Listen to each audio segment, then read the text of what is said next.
The explosion ripped through the courthouse steps, a sudden, violent force that sent glass and debris flying into the autumn air. Screams pierced the chaos as people ran in all directions, desperate to escape the thick, suffocating smoke. But Elena Carter couldn't move. She stood frozen, her breath caught in her throat, her wide eyes locked on the burning wreckage, the mangled remains of a car that had belonged to her father. The heat from the flames licked at her skin, but she barely felt it. "Dad." Her voice cracked as she tried to lunge forward. A firm grip yanked her back. "Miss, you can't. It's not safe." She barely registered the officer restraining her, barely heard the voices shouting, the sirens wailing in the distance. None of it mattered. All that mattered was that her father, Judge Nathaniel Carter, had been inside that car moments before it exploded. The case he had been overseeing had made him a target. She knew that. But nothing could have prepared her for this. And as the courthouse faded into smoke and chaos, Elena realized her world would never be the same again. The hospital room smelled of antiseptic and faded hope. Elena sat in the dim light, her fingers curled tightly on her father's unmoving hand. The rhythmic beep of the heart monitor filled the silence, steady yet fragile. The doctors had laid out the facts in cold, clinical tones. There was an option, an experimental procedure that could save him. But the cost was staggering. More money than she could ever dream of having. Elena had exhausted every avenue, chased every possible solution, only to come up empty. Her head dropped into her hands, exhaustion pressing down on her like a weight she couldn't shake. A knock at the door made her jolt upright. She turned, expecting a nurse. Instead, a man stepped inside. Damien Wolfe. His name alone was enough to make her blood run cold. Powerful, untouchable, the kind of man who made headlines for billion-dollar deals and ruthless takeovers. He was the last person she expected to see here. "Elena Carter," he greeted, his deep voice smooth, unreadable. "I assume you know who I am." She did, and that was exactly why she didn't trust him. Her fingers curled against the blanket. "What do you want?" Damien didn't answer right away. He took a slow glance around the hospital room before meeting her gaze. "I have an offer for you." Elena stiffened. Of course he did. Men like Damien Wolfe didn't show up without a reason. "I'm not interested." His lips twitched, a ghost of amusement. "You haven't heard the terms. I don't need to." He ignored that. "Your father needs urgent treatment in Switzerland. The cost, $8 million. The number landed like a physical blow. She had never spoken that amount out loud, but she had memorized it, had seen it scrawled across every rejected loan application, every funding request that ended in disappointment. "How do you know that?" she asked, her voice barely above a whisper. "I make it my business to know things." He took another step closer. The air between them felt heavy. "I'll cover it, every last cent." Elena's pulse pounded in her ears. There was no such thing as free with men like him. Her voice was tight. "And in return?" Damien's expression didn't change. "Marry me." The words hit like ice water. She blinked, sure she had misheard him. What?" He folded his hands behind his back, composed as ever. "A legal marriage, nothing more. A transaction, a contract, a deal wrapped in a wedding vow." Elena let out a sharp, humorless laugh. "You can't be serious." Damien tilted his head slightly. "I don't make jokes, Miss Carter." His gaze locked onto hers, steady, unwavering. "You need money. I need a wife." Simple, cold, as if he hadn't just turned her world upside down. Elena shot to her feet, heat rising in her chest. "Marriage isn't a—" Damien barely blinked at her outburst. "In my world, everything is a business deal." His voice was cool, unaffected. "You would have access to my resources, live comfortably, and, most importantly, your father would receive the treatment he needs." He leaned back slightly, studying her. "In return, you would take on the role of Mrs. Wolfe at social and business functions. A minimum of 1 year." Elena's gaze flickered to her father's pale face, to the rhythmic beeping of the machines keeping him alive. A year, her freedom or his life. The walls seemed to close in around her. "Why me?" she asked, stalling for time, trying to process the absurdity of his proposal. For the first time since stepping into the room, Damien hesitated. "You have a reputation for intelligence, discretion, and composure," he said at last. "You know how to handle yourself in social settings, and you're presentable." His gaze swept over her, cool and assessing. Elena clenched her fists, her skin prickling at the way he evaluated her like a business asset. But before she could snap back, he continued. More importantly, you have no romantic entanglements that could interfere, and you need something only I can provide. She exhaled sharply. It's efficient, he added, as if that somehow made it reasonable. Elena let out a bitter laugh. Efficient? You're talking about my life. I'm talking about saving your father's, he countered. Silence stretched between them. Then, without another word, Damien reached into his coat pocket, pulled out a business card, and placed it on the table beside her father's bed. The paperwork is ready. You have 24 hours. He turned to leave, his movements precise, controlled, every step measured. But just as he reached the door, Elena called after him. Mr. Wolf. He paused, glancing back. Has anyone ever told you that you have the emotional depth of a calculator? For a split second, something flickered in his eyes. Amusement, maybe. All the time, Miss Carter, he said smoothly. I'll await your call. Then he was gone. Elena slumped back into her chair, her heart pounding. A marriage of convenience to the coldest man in the city, or watching her father die, knowing she could have saved him. Some choice. But what Damien Wolf didn't know, what he couldn't know, was that if she said yes, she wouldn't just sit back and accept her fate. No. If she was going to sell her freedom, she was going to make sure the ruthless billionaire got more than he bargained for. Much more. The bathroom mirror reflected a woman she barely recognized. Elena stared at herself, her fingers gripping the porcelain sink as if grounding herself before stepping into another life. 24 hours had passed, and she had made her decision. Not that there had ever really been a choice. You can do this, she whispered, straightening her shoulders. 1 year, just 1 year of your life for Dad's future. Her phone buzzed. A text. The car is waiting downstairs. Of course. Damien wouldn't even bother coming up himself. Everything in his world is a transaction. Elena grabbed her worn leather purse, a stark contrast to the life she was about to step into, and took one last look around her apartment. The mismatched furniture, the overflowing bookshelf, the wall of photos, her father's proud smile in each one. A life built with love, not money. A life she was leaving behind. Sterling Tower loomed over the city, a fortress of glass and steel that reflected the skyline in sharp, perfect angles. It felt cold, unforgiving. Elena stepped into the vast marble lobby, acutely aware of the curious glances cast in her direction. She didn't belong here. A woman with impossibly straight posture and an ironed ponytail approached, her presence as sharp as her fitted suit. Miss Carter, she said, her tone clipped. Follow me. No introduction, no pleasantries. Elena squared her shoulders and walked beside her, her heels clicking against the polished floor. The elevator ride to the top floor was silent. Then, as the doors slid open, the woman gestured toward a sleek conference room. Mr. Wolf will be with you shortly. And with that, she turned on her heel and disappeared. Elena exhaled, steeling herself. The deal was about to begin. The CEO will see you shortly. The assistant's tone made it clear that shortly meant precisely when Damien Wolf decided it was convenient, not a second sooner. Elena didn't bother sitting. Instead, she crossed the sleek conference room and walked to the floor-to-ceiling windows, staring down at the city sprawled below. Somewhere in that endless maze of glass and steel was a hospital where her father lay unconscious, completely unaware that his daughter was about to sign away her freedom to save his life. The view is one of the building's greatest features. Damien's voice came from behind her. Elena turned. He was watching her, his expression unreadable. Today, the natural light from the windows made his steel-gray eyes seem even colder. His charcoal suit, tailored to perfection, only added to his aura of control. I prefer what's beyond the view, she said. Real people. Living real lives. Something flickered across his face. Curiosity, perhaps, but it was gone before she could decipher it. With a slight motion of his hand, he gestured to the long, polished conference table. A thick stack of papers lay waiting. The contract, he said, as if it weren't already obvious. My legal team has ensured every detail is accounted for. Elena approached the table, but she didn't reach for the pen. Instead, she pulled out her phone. I brought my own lawyer. Damien's brows lifted slightly, but he said nothing as she pressed dial. The call connected instantly. Elena, tell me you're not actually doing this, came Mia Rodriguez's voice, sharp and unfiltered. Elena put her on speaker.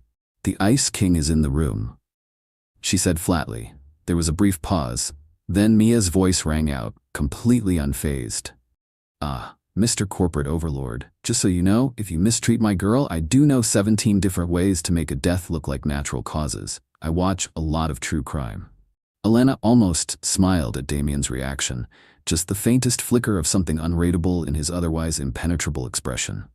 Mia, on the other hand, sounded downright cheerful. For the record, Elena continued, Mia graduated top of her class, passed the bar on her first try, and now works at the public defender's office because, unlike some people, she actually has a soul. Mia hummed in approval. That's right, and I've already prepared amendments to the contract. Elena is emailing them over now. A muscle in Damien's jaw flexed. Without a word, he gestured to his assistant. Vivienne, a woman so polished she looked like she had ironed her ponytail, who immediately printed out the documents. Perhaps we should review these together, Damien said, scanning the pages. Elena folded her arms. They're non-negotiable. His gaze lifted. Sharp, assessing. You want a business transaction? Fine, but I'm not signing away my entire existence. Damien didn't speak, so she continued. I keep my job. I keep my own bank account. I have veto power over public appearances if they interfere with my father's treatment. And when this contract ends, you will fund a foundation in his name for victims of judicial intimidation. Silence. Damien studied her, something unreadable shifting in his gaze, as if he were truly seeing her for the first time. You've given this a lot of thought. She held his gaze, refusing to waver. That's what happens when someone tries to purchase you, Mr. Wolf, she said, voice steady. You figure out what you're worth. A charged silence filled the room. Then, after what felt like an eternity, Damien picked up a pen. Your terms are acceptable, he said smoothly. Relief washed through her until he added, with one condition of my own. Elena tensed. Which is? You'll move into my penthouse immediately. She opened her mouth to argue, but he was already anticipating it. For appearances, he said, the press will find it suspicious if we live separately after the wedding. The wedding. The word made everything feel suddenly, terrifyingly real. Elena exhaled. And when exactly is this wedding supposed to happen? Damien glanced at his watch. Tomorrow, he said. She blinked. Tomorrow, he nodded. City Hall, I've arranged everything. Her breath caught in her throat. This is efficient, he finished for her. And just like that, the deal was sealed. Your father's airlift to Switzerland is scheduled for the day after tomorrow. Time is of the essence, Miss Carter. Damien's voice was calm, steady, completely unaffected by the weight of the decision Elena was about to make. She closed her eyes briefly, reminding herself why she was doing this. When she opened them, she reached for the pen in his hand. Their fingers brushed, a fleeting moment. But the jolt that ran through her at the contact caught her off guard. She pulled back quickly, masking her reaction. One more thing, she said, voice firm. Damien waited, expression unreadable. In public you treat me with respect, she continued. No one can know this is anything but a genuine relationship. I won't be humiliated or treated like an accessory. A pause. His gaze flickered, something unreadable shifting in the cool steel of his eyes. Respect?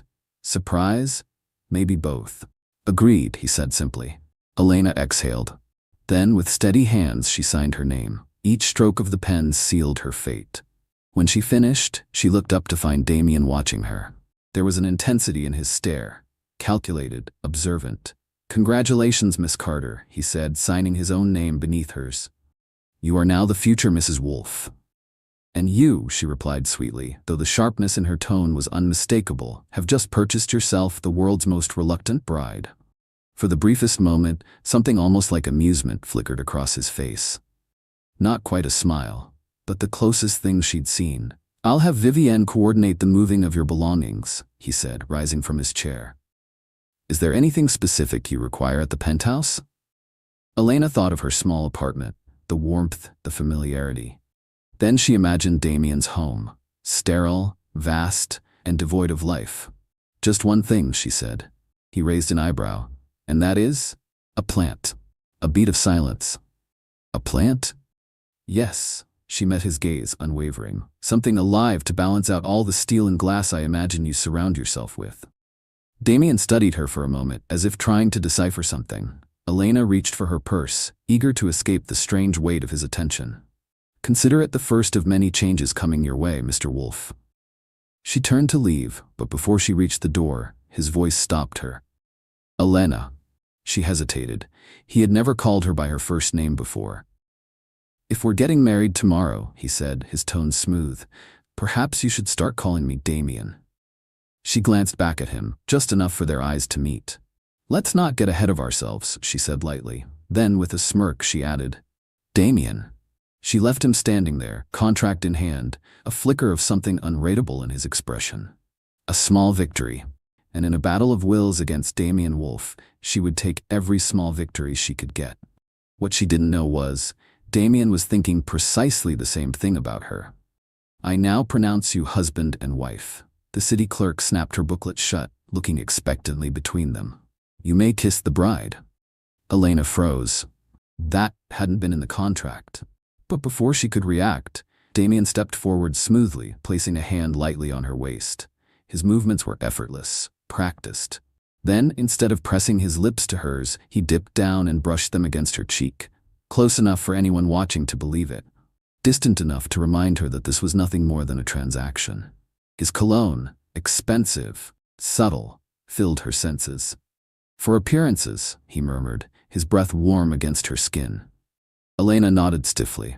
Across the room, Mia shot Damien a glare so sharp it could have cut through glass, while simultaneously giving Elena a thumbs up. Outside City Hall, a sleek black Bentley waited at the curb. The second Damien stepped out, the photographers appeared like vultures sensing fresh prey. Mr. Wolf, is it true you just got married? Who's the lucky woman? Over here, look this way. Flashes exploded around them. Elena instinctively recoiled, but Damien didn't. His grip tightened around her waist. Not possessive, not controlling, just enough to steady her, just enough to remind her that from this moment on, nothing would ever be the same. The flashing cameras were relentless.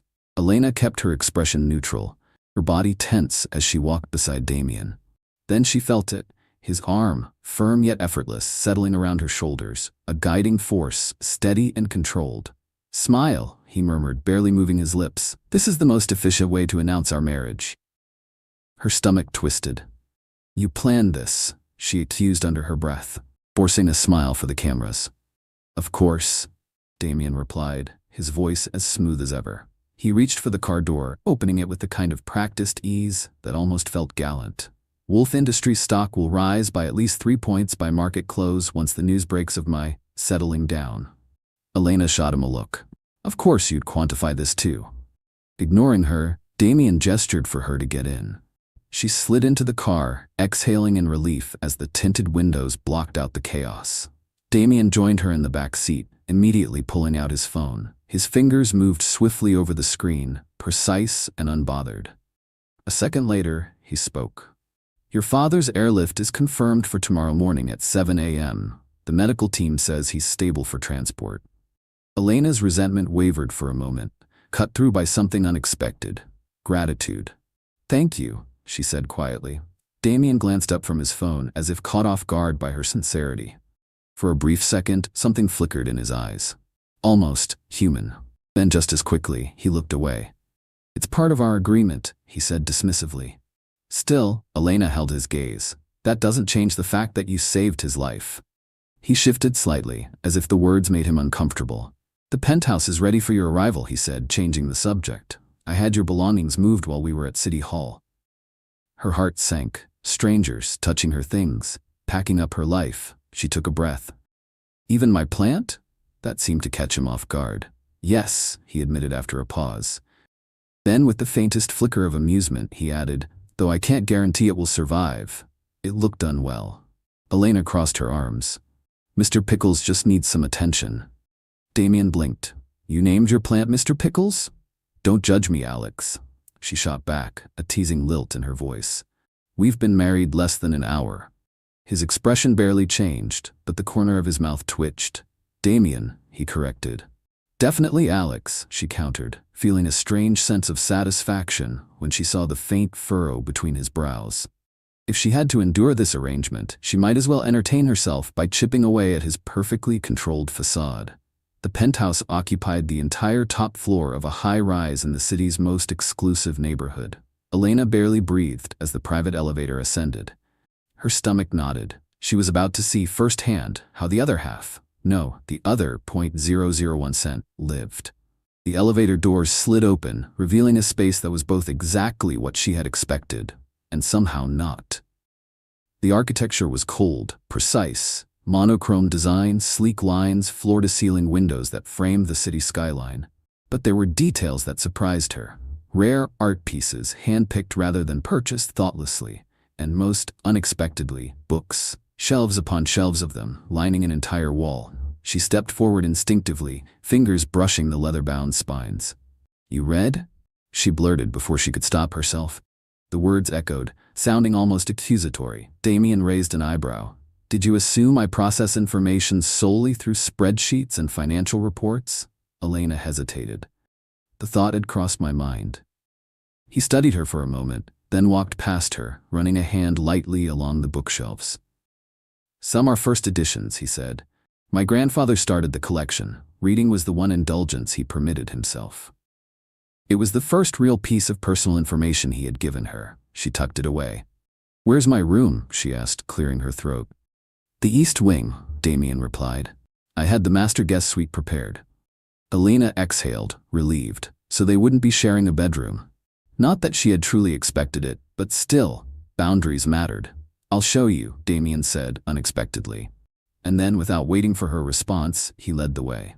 Elena followed, and as she stepped deeper into this unfamiliar world, she couldn't shake the feeling that her life, her real life, had just been left behind in that elevator. The suite was bigger than her entire apartment.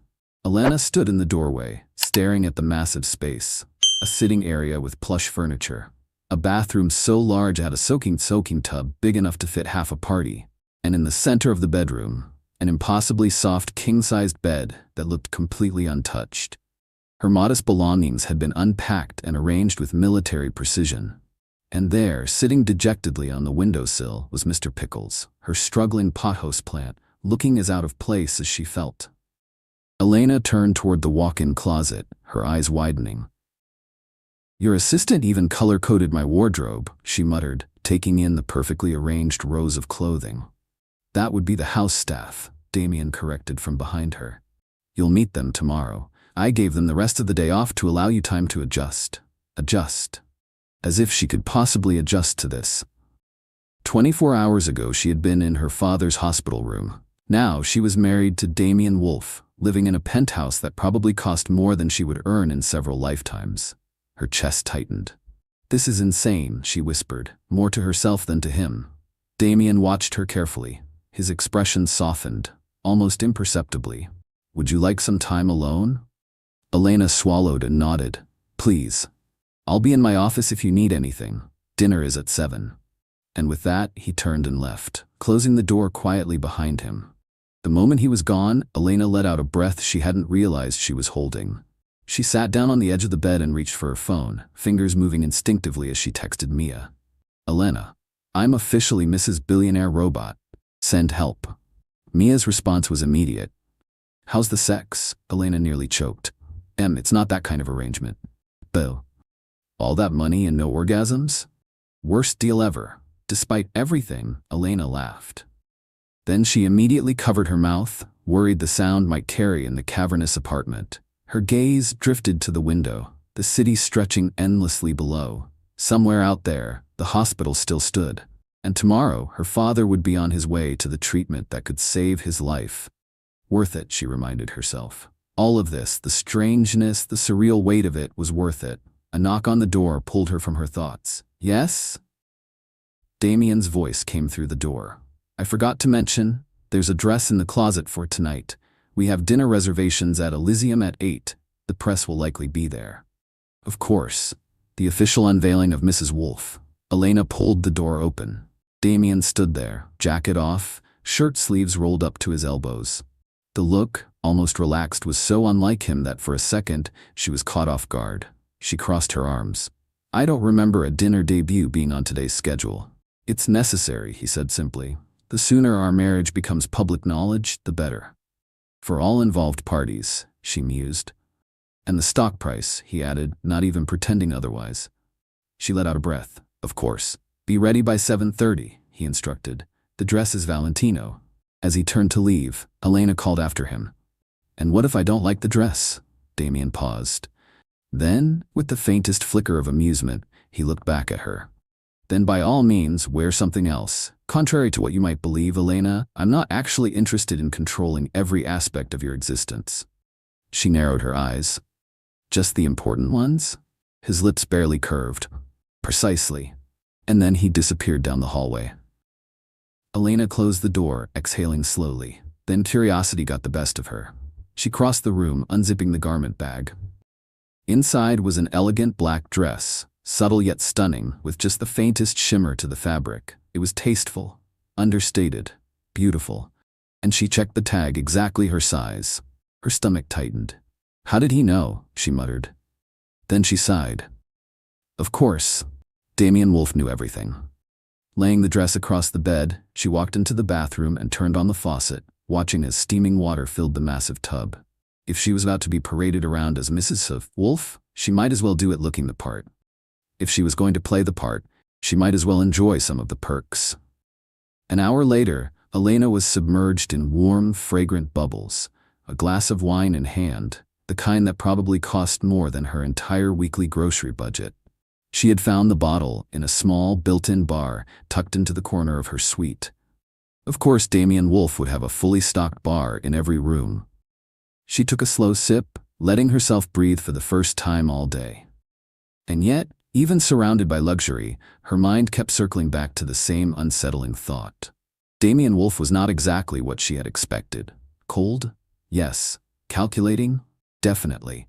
But there were glimpses of something else beneath the surface, something almost human.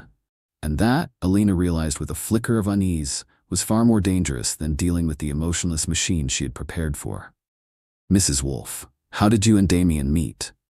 Elena took a measured sip of champagne, giving herself a second to recall the backstory they had rehearsed in the car. She felt his presence beside her, silent but commanding, watching her every move with quiet intensity. "Through a charity gala," she answered smoothly, offering the society reporter a carefully practiced smile. "I was coordinating the event, and Damien was one of the major donors." "Love at first sight?" the reporter asked, pen poised over her notepad, eager for a headline. Before Elena could respond, she felt it. Damien's hand, resting lightly on the small of her back. His touch was warm, steady, and it should have been impersonal, just another part of the act. But for some reason, it sent an unexpected shiver down her spine. "I knew she was special immediately," Damien said. His voice had taken on a quality Elena had never heard before, something softer, almost genuine. "Elena challenges me in ways no one else dares to." Well, she thought, at least that part wasn't a lie. The reporter practically beamed at the uncharacteristic display from the usually reserved billionaire. "And the whirlwind romance?" she pressed. "You've only been seen together publicly a handful of times." Elena leaned slightly into Damien's touch, as it were the most natural thing in the world. "We preferred to keep our relationship private," she said smoothly. "Until we were certain." The reporter smiled knowingly. "Certain enough for marriage?" "When you know, Damien replied. His eyes met Elena's. There was something in his gaze, something unreadable but intense. For a split second, she forgot that this was all an act, forgot that every moment was calculated, rehearsed. Because for just that one breath, it felt real. And that was dangerous. Once the reporter left, satisfied with her exclusive, Elena and Damien were finally alone at their table. The restaurant's soft golden light cast shadows across the city's skyline, the world glittering beyond the floor-to-ceiling windows. "You're good at this," Damien remarked, finally withdrawing his hand. Elena took another sip of champagne, ignoring the strange way her skin missed the warmth of his touch. "I've worked enough events to know how to handle the press," she replied easily. Then, with a smirk, she added, "Though I must say, you surprised me with that 'she challenges me' line. Very convincing." Damien didn't even blink. It wasn't a line. He cut into his steak with precise measured movements. You do challenge me. Most people don't. Let me guess, Elena said dryly, twirling her pasta. They're too afraid of the great Damien Wolf? Precisely. He glanced up from his plate. Fear, or excessive deference, makes for inefficient interactions. Elena let out a laugh. Only you would evaluate human relationships in terms of efficiency. Damien tilted his head slightly. And how would you evaluate them? The question caught her off guard. Was he actually asking for her opinion? She hesitated, then set down her fork. Authenticity, she said finally. Mutual respect, the ability to be yourself without judgment, shared joy. Damien studied her as if she had just presented him with a complex business proposal. And in romantic relationships? He asked. There should be a spark, she said simply. Something inexplicable that draws you to the other person. Damien considered this. Ineffable qualities are difficult to quantify, he remarked. She shook her head, smiling to herself. That's the point, Alex, she teased. Not everything valuable can be measured. His eyes narrowed slightly at the nickname, but he didn't correct her, and for some reason, that small, silent victory made her smile. Damien's eyes flickered slightly at the nickname, but he didn't correct her this time. Progress, Elena thought with a private smile. The rest of dinner passed in unexpectedly comfortable conversation. Damien asked thoughtful questions about her event planning career, seeming genuinely interested in her work. And to her own surprise, Elena found herself intrigued by his latest project, developing affordable housing units. It seemed at odds with his ruthless reputation. It's still profitable, he explained when she voiced her surprise. Just with longer-term returns and broader community benefits. She arched an eyebrow. So you do have a heart after all. The teasing remark slipped out before she could stop it, and immediately she regretted it. His expression shifted. The openness from just moments ago vanished, replaced by something cold and unreadable. It's sound business, he corrected. Then, without another word, he signaled for the check. Just like that, the moment of connection had passed. And for reasons she couldn't quite explain, Elena felt a pang of disappointment. Outside, the paparazzi had multiplied. Cameras flashed like a relentless storm as Damien guided her to the waiting car, his arm placed protectively around her shoulders. Kiss her, someone shouted from the crowd. Elena tensed. Their contract had outlined basic public displays of affection, holding hands, the occasional affectionate glance, but a kiss? That hadn't been part of the deal. She glanced up at Damien uncertainly. He hesitated for only a second. Then, without a word, he turned to her, his gaze steady. A silent question. Elena gave the slightest nod. His hand came up, cupping her cheek, gentler than she expected. Her breath caught as he leaned down. Her eyes fluttered shut automatically, her pulse racing. It was supposed to be a brief, carefully calculated kiss, a performance. But the moment their lips touched, something happened. A sharp jolt like static electricity passed between them. What was meant to be quick suddenly lingered, deepened. Damien's arm tightened around her waist, pulling her closer, and for a moment, just a moment, Elena forgot the flashing cameras, the watching crowd, everything. When they finally broke apart, she was breathless.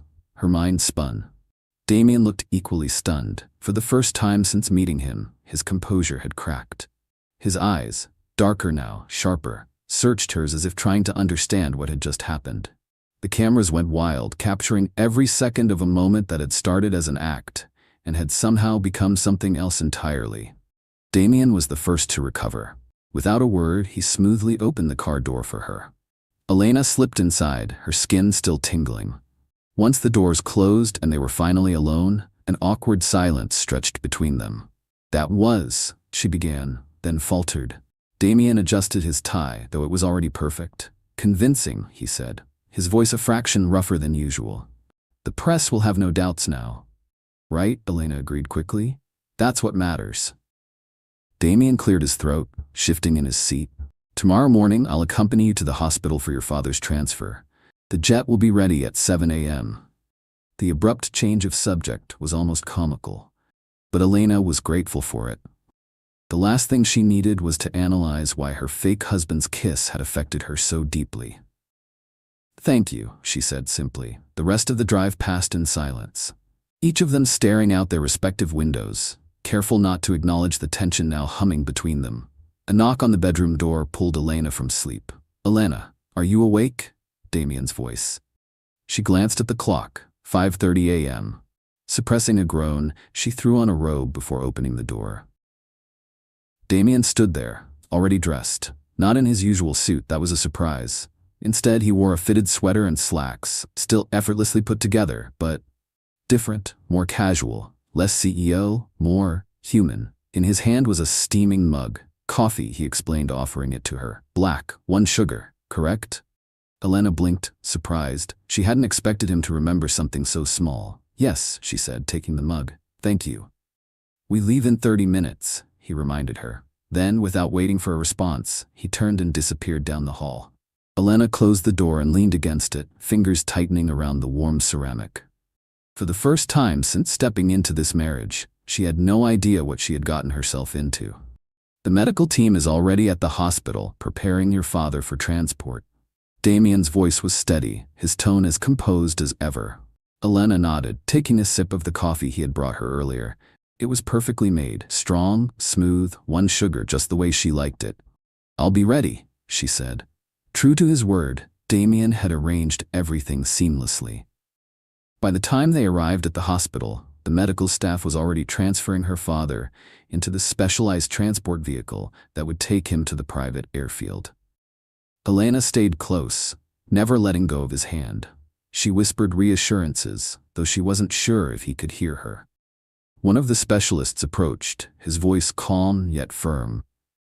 "Keeping him in a medically induced coma during the flight is the safest option. He's in good hands." Elena swallowed hard. "The facility in Switzerland is the best in the world for this kind of treatment," the doctor added. She nodded, watching as the jet prepared for takeoff. Beside her, Damien stood silent, steady, an unexpected source of comfort. Then, out of nowhere, "Would you like to go with him?" Elena turned to him, startled. "What? To Switzerland," Damien clarified. "I can have the company jet ready within the hour. You could oversee his care personally."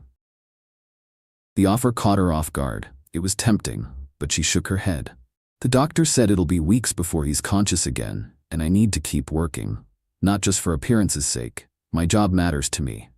Damien studied her for a moment, then he nodded. "I understand. But the offer stands, should you change your mind." They walked back to the car in silence. And then, without thinking, Elena reached out. Her fingers curled around his, squeezing lightly. "Thank you," she murmured, her voice thick with unshed tears. "For everything." Damien looked down at their joined hands. For a second, she expected him to pull away. Instead, he gently squeezed back. "You should rest today," he said as they got into the car. "I have meetings, but Rosa, the housekeeper, will be at the penthouse if you need anything." Elena nodded. The exhaustion, which she'd been holding off all morning, was beginning to creep in. "I think I'll take a nap," she admitted, leaning her head back against the seat. "And then call Mia. She's probably dying for updates on married life." Damien's mouth quirked slightly. "Your friend is protective." "She thinks you're going to lock me in a tower," Elena said, a small smile tugging at her lips. "Or make me sign a blood oath to your corporate empire." Damien barely missed a beat. "Blood oaths are on Tuesdays," he replied dryly. "Today is just regular paperwork." Elena blinked. Had Damien Wolf just made a joke? A startled laugh burst out of her before she could stop it. It was probably funnier than it should have been. Maybe because of the emotional weight of the morning, or maybe just because it was so unexpected coming from him. Damien didn't laugh, but he watched her with that same unreadable expression, like she was a stock market trend he was trying to predict. "You should do that more often," Elena said, still catching her breath. "Schedule blood oaths?" "Another joke," she accused, shaking her head in disbelief. "No, be funny. It makes you seem almost human." Damien took a sip of his coffee. "I'll take that under advisement," he said smoothly. But there was something different in his eyes, something warmer than before. Back at the penthouse, Elena did exactly as she planned. She collapsed onto the bed, still fully dressed, and fell into a deep sleep. When she woke hours later, something caught her eye. A note. It had been slipped under her door. "Elena, I'll be home late. Don't wait up for dinner. There's a weekly charity gala tomorrow evening. Your presence would be appreciated but not required if you're not feeling up to it. P.S. I had Mr. Pickles moved to the solarium. The kitchen plants were mocking his condition. Damien Alina read the note twice.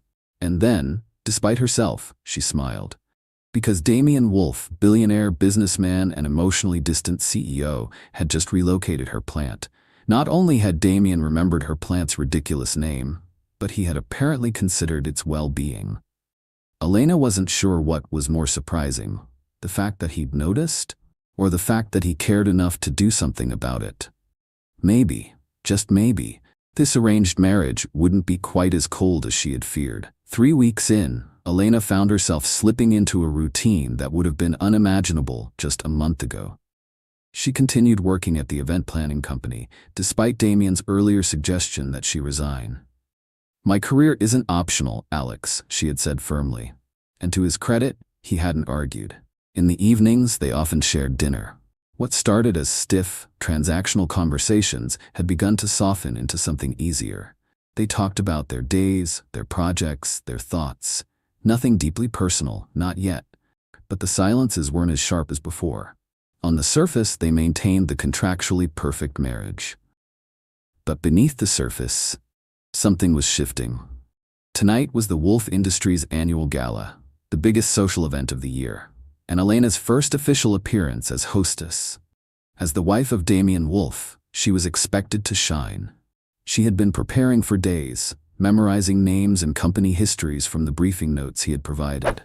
But now, standing in front of the mirror in her suite, she finally let the nerves settle in. A deep midnight blue gown hugged her frame, shimmering subtly under the soft light. It had arrived that morning, another of Damien's choices. And somehow, as always, it fit her perfectly, both in size and in taste. She was fastening a delicate bracelet around her wrist when his voice startled her. "You look beautiful." Elena spun around, her breath catching slightly.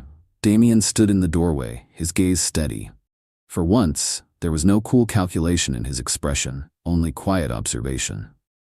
"Thank you," she managed, her fingers fumbling with the clasp. The importance of tonight wasn't lost on her. This was her debut. Not just as Damien's wife, but as part of his world. Without a word, Damien stepped forward. "Allow me," he offered. Elena hesitated for only a second before turning her wrist toward him. His fingers brushed against her skin, warm, precise, as he secured the clasp with ease. But his touch lingered, just for a moment. Then nervous? His voice was softer than usual. Elena exhaled, terrified. "Half the country's business elite will be there," she continued, forcing a smile. "Judging your surprising choice of bride," Damien raised an eyebrow. "Surprising? Don't pretend you don't know what they're thinking," she said, turning back to the mirror. "The middle-class event planner who somehow landed the city's most eligible billionaire? They'll be looking for the catch." Damien was silent for a moment. Then, as if considering her words carefully, he said, "The catch is that I'm fortunate you agreed to marry me at all." Elena stilled. Of all the responses she had expected, that wasn't one of them. Her eyes met his in the mirror, searching. These past few weeks had been— Damien hesitated, as if searching for the right word. "Pleasant," he finally settled on. Elena let out a laugh. "Such high praise, Alex." His lips twitched. "Be careful or I might start warming up to you." She smirked. "Too late." His gaze lingered for half a second longer than necessary. Then, "We should go. The car is waiting." The gala was being held at the city's most luxurious hotel, which of course, Damien happened to own. Elena mentally rehearsed the names of key business figures as the car rolled to a stop. Damien had provided her with extensive notes, which she had studied diligently. As they approached the entrance, the red carpet lined with reporters, he spoke low enough for only her to hear. "Remember," he said, "these people respect power. Don't let them intimidate you." Elena lifted her chin. "As Mrs. Wolf, you outrank virtually everyone in that room." She glanced at him, a teasing glint in her eye. "Except you." Damien's lips curled into something dangerously close to a real smile. "In public, we're equals." Then, with a knowing tilt of his head, he added, "In private? Well." His smirk turned wicked. "We both know you've never followed my instructions anyway." Elena grinned. "True," she said, feigning regret. "I'm terribly inefficient that way." His quiet chuckle was almost lost beneath the flashing cameras. Almost. The moment they entered the ballroom, the The weight of 100 curious gazes fell upon them. Elena straightened her spine, and then, instinctively, she slipped her hand into Damien's. His grip was firm, steady, and somehow at that moment she was grateful for it.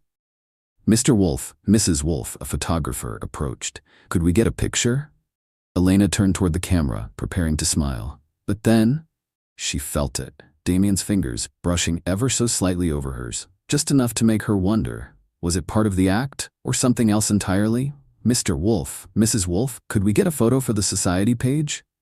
Before Elena could react, Damien's arm slid around her waist, pulling her effortlessly against his side.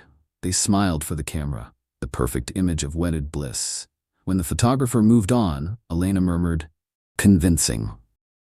"Very," Damien replied, but there was something odd in his tone, something she couldn't quite place. The next 2 hours passed in a blur of introductions, polite conversation, and carefully measured smiles. To her surprise, Elena found herself enjoying the challenge of navigating the intricate web of social politics. Her years as an event planner had prepared her well for handling difficult personalities and remembering key details. She wasn't just surviving in Damien Wolf's world, she was thriving.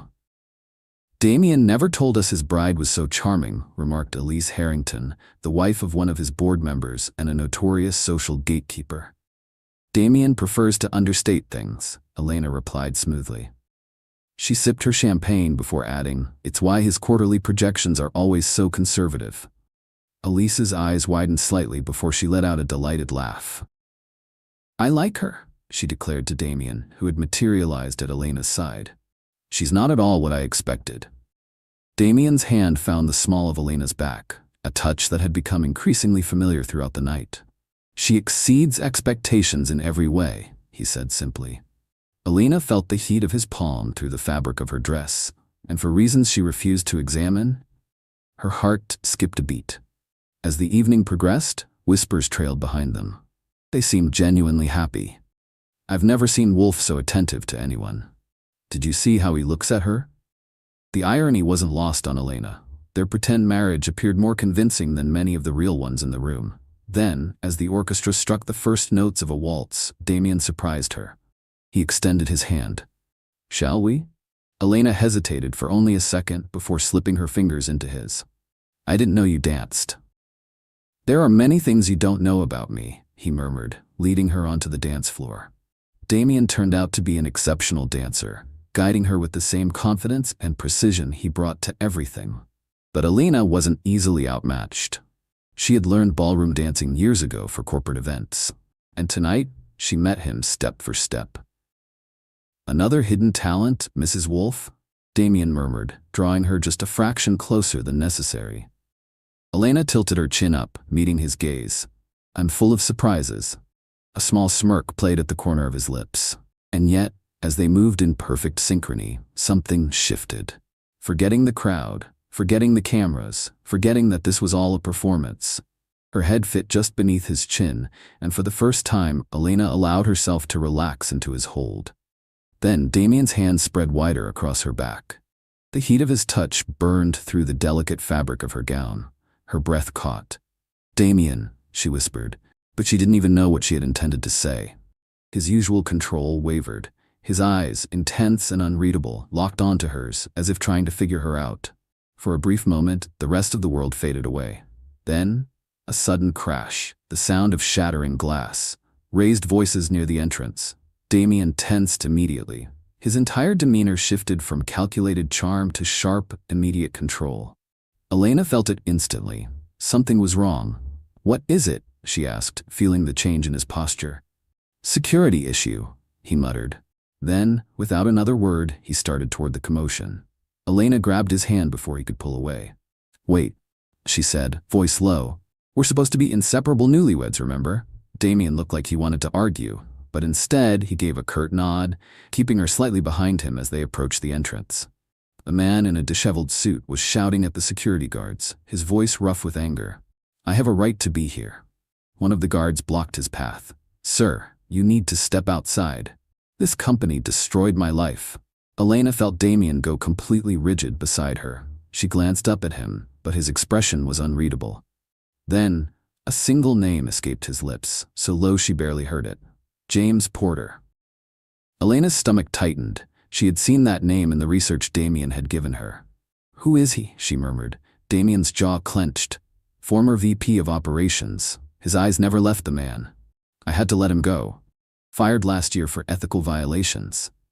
Damien's voice was calm, controlled, but there was something razor-sharp beneath the surface. Before Elena could process his words, the man, James Porter, spotted them. His expression twisted with rage. "You ruined me, Wolf." He lunged forward, but security caught him before he got too close. "My wife left. My reputation is in shambles, all because I disagreed with your precious efficiency models." Elena felt Damien tense beside her. "Low enough for only her to hear," he murmured.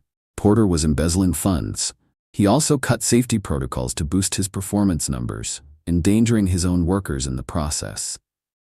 Porter struggled against the guards, eyes blazing. "You're a heartless machine, Wolf," he spat. "You don't care about anything but profit. Does your pretty new wife know that yet? Does she know what you really are?" The air turned thick, heavy. For a split second, Elena felt it. Damien flinching. It was almost imperceptible, but she noticed. Before she could think better of it, she stepped forward, still holding his hand. "Mr. Porter," she said, her voice carrying clearly across the hushed room. All eyes turned to her. "My husband values integrity above all else. Perhaps that's something you should consider." Silence. Porter faltered, momentarily thrown off. Then security hauled him out, his protests fading into the distance. Conversation slowly resumed, but the mood had shifted. Damien turned to her, his expression unreadable. "You didn't have to do that," he said quietly. Elena met his gaze. "I know." A pause. Then his voice softer. "Why did you?" She hesitated. Why had she? It had been instinctive, unthinking, even unexpected to herself. "Because," she started, then exhaled. "Because I've seen enough of you these past few weeks to know you're not what he said." She tilted her head slightly, searching his face. Not entirely, anyway. Something flickered in Damien's eyes. Vulnerability? Gratitude? She wasn't sure. Before he could say anything, an older man approached, leaning on a cane. "Quite a display of loyalty from your new bride," he remarked, amusement lacing his tone. Damien immediately straightened, his entire demeanor shifting, more formal, more controlled. "Judge Harrington," he said respectfully. "May I introduce my wife, Elena?" The name clicked in her memory. Judge William Harrington, one of Wolf Industries' most influential board members. Elena extended her hand. "A pleasure to meet you, Judge." The older man took her hand with old-world courtesy, his sharp eyes twinkling. "I must say, I was quite surprised by Damien's sudden marriage." Then he smiled knowingly. "But now I understand." Damien shifted slightly beside her, clearly uncomfortable. The judge chuckled. "He's found someone who sees through that carefully constructed facade of his." Elena blinked. Damien shot the judge a flat look. "Judge Harrington enjoys overanalyzing situations," he said dryly. "And Damien enjoys pretending he's made of stone," the judge countered, his voice warm with familiarity. "He's been that way since he was a boy. His grandfather, my dear old friend, was exactly the same. Brilliant men. Terrible at admitting they have hearts." Elena's lips curved at Damien's obvious discomfort. She glanced at him playfully. "The heart exists beneath the surface," she said thoughtfully. "Like an underground river. Just because you can't see it doesn't mean it isn't there, shaping everything above." The judge let out a delighted laugh. "Poetic and perceptive. Damien, you've outdone yourself." As Judge Harrington moved on to greet other guests, Damien turned to her, something unreadable in his expression. "An underground river?" Elena shrugged, suddenly feeling self-conscious. "It made sense in my head." Damien was silent for a long moment. Then, insightful. Just one word, but the way he said it made something shift in her chest. The rest of the evening passed without further incident, but every so often, Elena felt Damien watching her. His gaze carried a weight that made her pulse quicken. By the time they slid into the back of the car, exhaustion finally settled over her. Yet somehow, she also felt energized. Damien adjusted his cufflinks, then glanced at her. "You were magnificent tonight," he said. His voice was quieter than usual, more sincere. Elena turned her head, watching the city lights flash by through the window. "Everyone was impressed," he added. She let out a soft exhale. The strangest part? For the first time she realized. She wasn't just playing a role anymore. "Even you?" Elena's voice was quieter than she intended, but the lateness of the hour made her bolder than usual. Damien turned to look at her. His expression was softer than she'd ever seen it. Especially me. Something warm and unexpected unfurled in her chest. This, whatever this was, wasn't part of their agreement. This genuine admiration, this growing connection, this pull between them. By the time they arrived back at the penthouse, the silence between them was heavier, charged with something neither of them wanted to name. As always, Damien walked her to her bedroom door. It was a simple gesture, one he had done every night since their marriage. A quiet, old-fashioned courtesy that had surprised her from the beginning. "Good night, Elena," he said, his voice lower than usual. She hesitated. Suddenly, she didn't want the night to end. "Damien." He stopped, waiting, watching her with that intense gaze that always made her feel like he saw things in her she hadn't even admitted to herself. "Thank you," she said at last, "for trusting me to represent you tonight." Damien stepped closer, so close she could detect the subtle scent of his cologne, the warmth radiating from him. "Thank you," he murmured, "for defending me." "You didn't have to." "Maybe I wanted to," Elena admitted softly. A pause. Neither of them moved. Elena's pulse was a quiet drum in her ears. She was acutely aware of the mere inches separating them. Of the way Damien's eyes dropped briefly to her lips before meeting her gaze again. Then, with visible effort, he stepped back. "Good night, Elena," he repeated, more formal this time. He turned, starting to walk away. "Damien," he paused, looking back at her over his shoulder. "I got a call from the clinic in Switzerland today," she said, her voice trembling slightly. "My father, he's showing brain activity. The treatment is working." Damien's expression softened instantly. "That's wonderful news." "Yes." Elena swallowed against the lump forming in her throat. "And it's because of you." He shook his head slightly. "No, it's because of what you were willing to sacrifice for him." Their eyes held for a long moment, something unspoken passing between them. Then, without another word, Damien turned and disappeared down the hallway. Elena exhaled shakily, closing her bedroom door and leaning against it. Her mind raced. This arrangement, this marriage of convenience, was turning into something neither of them had anticipated, and that terrified her, almost as much as it thrilled her. "I think I'm falling in love with him." Elena's voice was barely above a whisper. Across from her, Mia nearly choked on her latte. "With Robot Man?" she sputtered. "Are you serious?" Elena nodded miserably. "It wasn't supposed to happen. It's completely irrational." Mia raised an eyebrow. "Honey, the heart isn't exactly known for following contractual obligations." She reached across the cafe table, squeezing Elena's hand. "But are you sure? This could just be Stockholm Syndrome or something." "It's not that," Elena insisted. Mia gave her a skeptical look. Elena sighed, staring down at her untouched cappuccino. "He's different than I thought." She hesitated, then confessed the words that had been circling in her mind for days.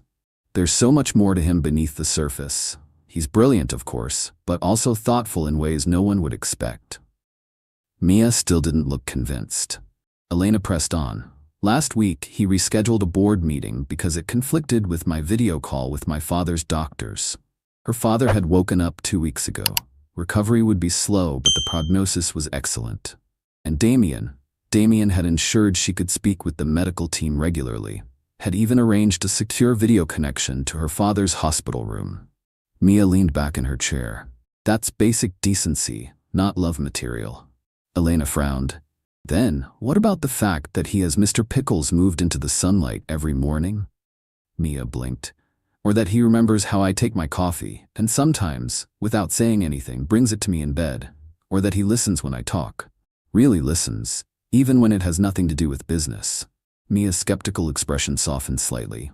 "Okay, that does sound promising." But then she sighed, lowering her voice. "Elena, what happens when your father fully recovers?" Elena stilled. Mia looked at her gently. "When the contract ends?" A cold spike of dread ran through her, because the thought had been creeping into her mind lately, and she wasn't ready for the answer.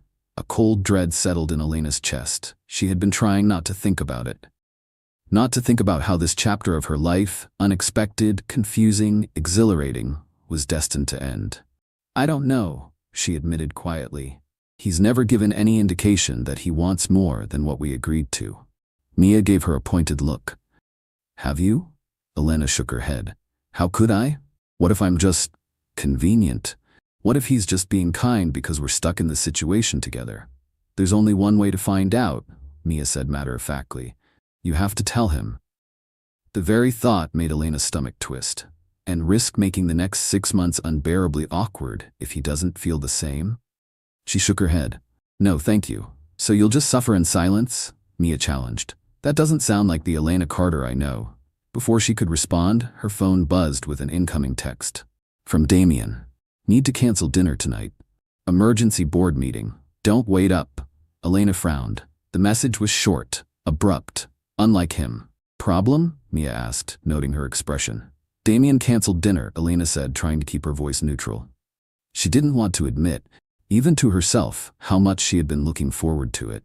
They had fallen into a comfortable routine, sharing meals, talking about their day. A routine she had come to treasure. Mia raised an eyebrow. A board meeting? On a Friday night? Elena shrugged, ignoring the uneasy feeling creeping into her chest. That's business, I guess. But as the hours passed, that feeling of unease only grew.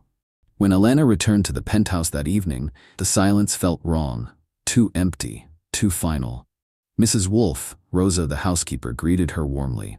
Mr. Wolfe left a file for you on the kitchen counter. He said it was important. Elena frowned. A file? She thanked Rosa before stepping into the kitchen. There on the sleek marble countertop sat a manila folder, unmarked. Something about it made her hesitate before she reached for it. She flipped it open and felt the blood drain from her face. Dissolution of marriage agreement, divorce papers. Damien had drawn up divorce papers. Her hands trembled as she sank onto a bar stool, her knees suddenly weak. She scanned the document, her vision blurring at the edges. Everything was laid out in cold, precise legal language. A generous settlement, custody of all plants currently residing in the penthouse, a full fulfillment of his promises regarding her father's medical care. Everything was correct. Everything was appropriate. Everything was Damien. Except for the timing. They had agreed to 1 full year. They weren't even halfway through. So why now? Had he tired of their arrangement? Had he found their growing closeness as uncomfortable as she had found it thrilling? Hot tears burned at the back of her eyes. She reread the document, hoping she had missed something, some explanation, some reason. But the worst part, he hadn't even told her himself. He had just left it for her to find. Elena clenched her jaw, her heartbreak quickly hardening into anger. She reached for her phone to call Mia, then stopped. No, this wasn't something she could vent about over coffee. This was something she needed to handle herself. She stood, exhaling sharply, wiping at her eyes before changing into jeans and a sweater. Then, grabbing her keys and purse, she strode toward the door. She knew exactly where to find him. If there was an emergency board meeting happening, there was only one place it would be. Wolfe Tower, where all of Damien's biggest decisions were made. And tonight, she intended to make him answer for this one. 30 minutes later, Elena stood in the gleaming lobby of Wolfe Tower, her heart pounding. She approached the security desk, trying to ignore the gnawing doubt clawing at her chest. The night guard eyed her warily. "Can I help you, ma'am?" She lifted her chin. "I'm Elena Wolfe," she said, forcing more confidence into her voice than she felt. "My husband is in a board meeting upstairs." The guard frowned, checking his computer. "I don't have any board meetings listed tonight, Mrs. Wolfe." Her stomach dropped. No meeting? Then where was he? Elena's mind raced, but she kept her face calm.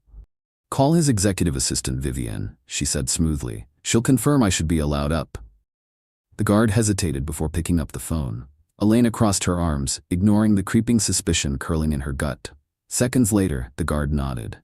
"She confirmed," he said, handing her a visitor's badge. "Mr. Wolfe's office is on the top floor." Elena took the badge with steady hands, but inside everything was unraveling. What had Damien lied to her about? And more importantly, was she ready for the answer?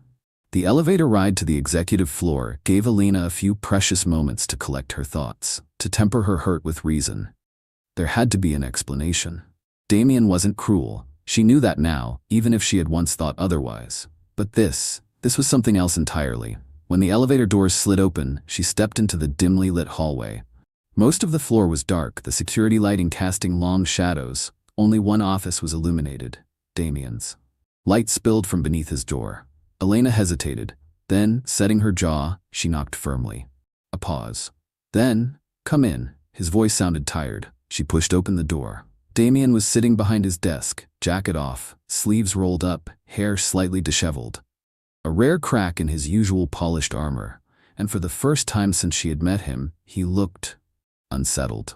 The moment he saw her, his expression shifted to pure shock. "Elena," he stood abruptly. "What are you doing here?" She held up the manila folder. "Funny, I was going to ask you the same thing." His jaw tensed. "Elena." "Emergency board meeting?" She cut in, her voice sharp. Damien's expression grew guarded. "You weren't supposed to find that yet." "Clearly," she said tightly. She took a step forward, her fingers curling around the edges of the folder. "So tell me, Damien." Her voice was calm, but her hands trembled. "Was this your plan? To ambush me with divorce papers over breakfast? Or just have your lawyers serve me like any other business transaction?" Damien exhaled, raking a hand through his already tousled hair. "You don't understand." "Then explain it to me." Her voice rose, frustration spilling over. "Explain why you're ending this early. Explain why you didn't even have the decency to tell me." Damien slammed his palm against his desk, startling her into silence. "I couldn't." The quiet intensity in his voice knocked the breath from her lungs. He clenched his jaw, as if struggling to hold himself together. "I couldn't look you in the eye and suggest ending this marriage." His voice dropped lower, knowing it was the last thing I actually wanted. Elena's heart stopped. Her fingers tightened around the folder. "What?" Damien moved out from behind his desk, his usual composed demeanor fractured. "Your father's doctors called me today," he said. "His recovery has exceeded expectations. He won't need the specialized facility after next month. They're recommending he transfer back to a local hospital for outpatient rehabilitation." Elena blinked. That's wonderful news," she said, still trying to process. "But what does that have to do with this?" She lifted the divorce papers. "Everything," Damien said, his voice strained. "This arrangement, this marriage, was built on an obligation. And now, that obligation is gone." Understanding dawned in Elena's chest, slow and sharp. "You think I'd want to leave the second my father is better?" He didn't answer, but his silence was enough. A bitter laugh bubbled up before she could stop it. "You ridiculous man," she breathed. "For someone so brilliant, you can be incredibly dense." Damien frowned. "I don't understand." Elena took a shaky breath and stepped closer. "I was miserable tonight because you canceled dinner." She saw his brows furrow, confusion flickering in his eyes. "Not because I was obligated to have dinner with you, but because I look forward to it. Because somewhere along the way, this arrangement, this marriage of convenience, became the most real relationship I've ever had." For a second, hope flashed across Damien's face, but he tempered it, his usual caution snapping back into place. "Elena, if you're saying this out of some sense of gratitude—" "Oh, shut up, Damien," she interrupted, her voice exasperated. He stilled. She took another step, standing so close she could see every flicker of emotion in his darkened gaze. "I'm saying this because I'm in love with you, you impossible man, and if you'd bothered to talk to me instead of drawing up legal documents, you might have discovered that." For the first time in his life, Damien Wolfe was speechless. Elena watched as a kaleidoscope of emotions crossed his usually unreadable face. Disbelief, hope, and then a joy so raw and unguarded, it took her breath away. His voice, when he finally spoke, was hoarse. "Say it again." Elena stepped closer, reaching up to cup Damien's face between her hands. Her palms were warm against his skin, grounding them both in this moment. "I love you, Damien Wolfe." Her voice was steady, certain.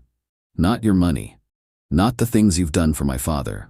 Just you, with all your spreadsheets, efficiency models, and that brilliant mind that somehow can't comprehend a simple human emotion when it's staring you in the face." Damien let out a shaky breath. His hands came up to cover hers, fingers threading through hers as if anchoring himself. "I've been falling in love with you since the day you called me a calculator in your father's hospital room," he admitted. His voice was quiet, but unmistakably raw. "I've never met anyone who challenges me, surprises me, or understands me the way you do." He exhaled sharply, shaking his head. "The thought of you leaving once our arrangement ended."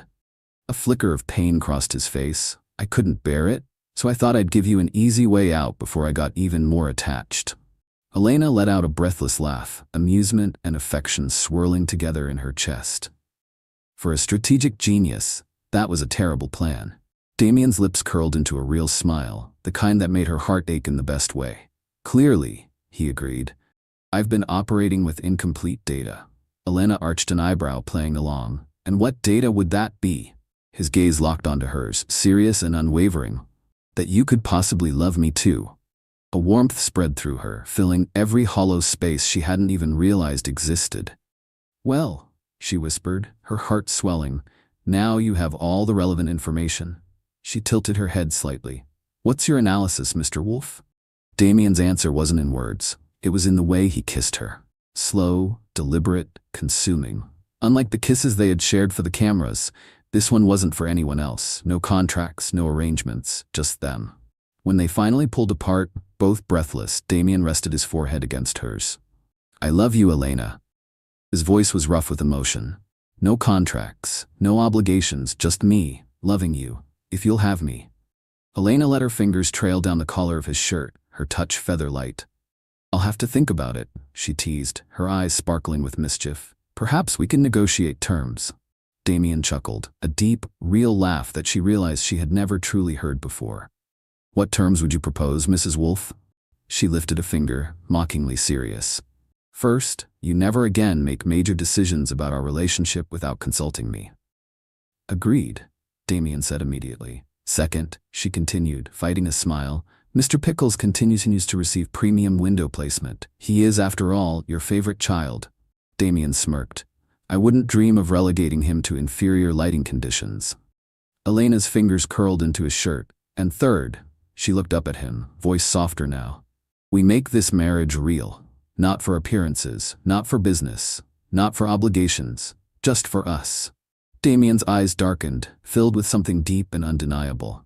Those are acceptable terms, he murmured, pressing a tender kiss to her forehead. But then, I feel I should counter with a proposal of my own. Elena raised an eyebrow. Oh, Damien took her hands in his, and then, to her utter shock, he lowered himself onto one knee. Still holding her hands, his expression was uncharacteristically open.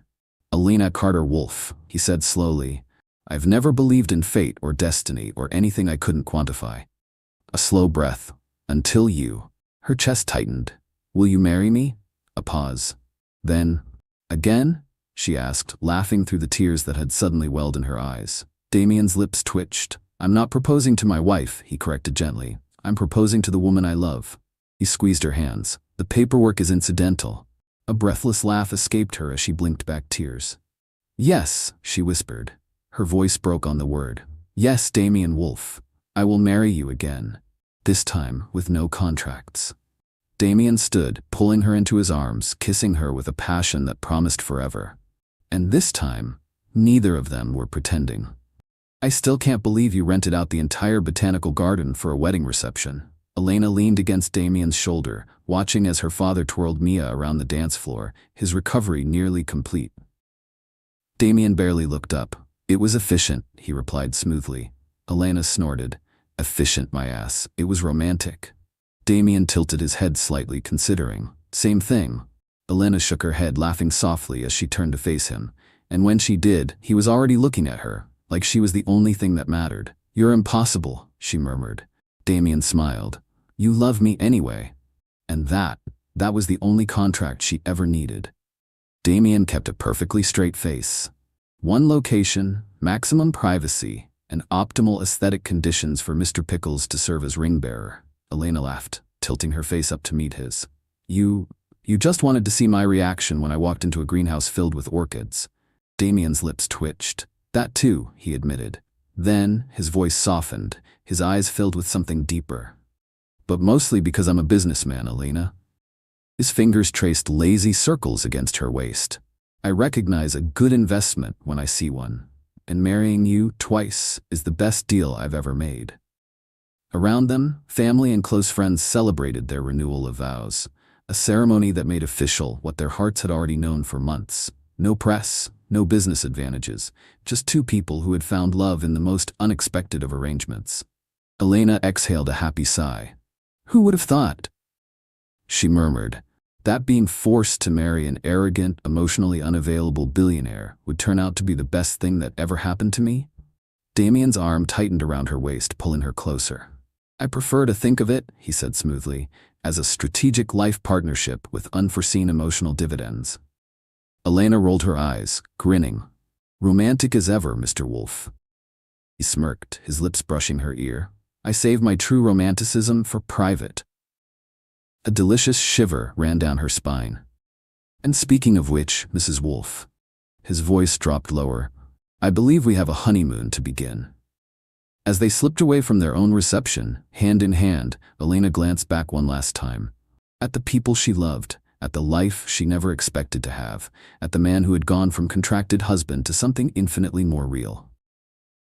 A marriage that had started as a business deal had become something neither of them had been looking for, but both had desperately needed.